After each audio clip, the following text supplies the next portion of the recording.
রাজুল আমাকে দিয়েছেন বলে সাধন করো নন্দ। রাজুল আমাকে দিয়েছেন বলে সাধন করো নন্দ। গগনের পানি পান করে আমি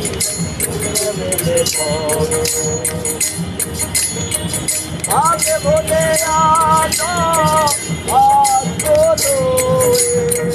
আগে বলে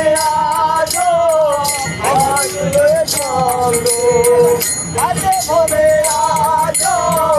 আসলে চলো চিত্ত রাজা আমার করিব চিত্ত রাজা আমি আর করিব এতকাল আমি ছিলাম এতকাল আমি ছিলাম বসে আজকে বুঝেছি গুরু উপদেশে আমি আজকে বুঝেছি গুরু উপদেশে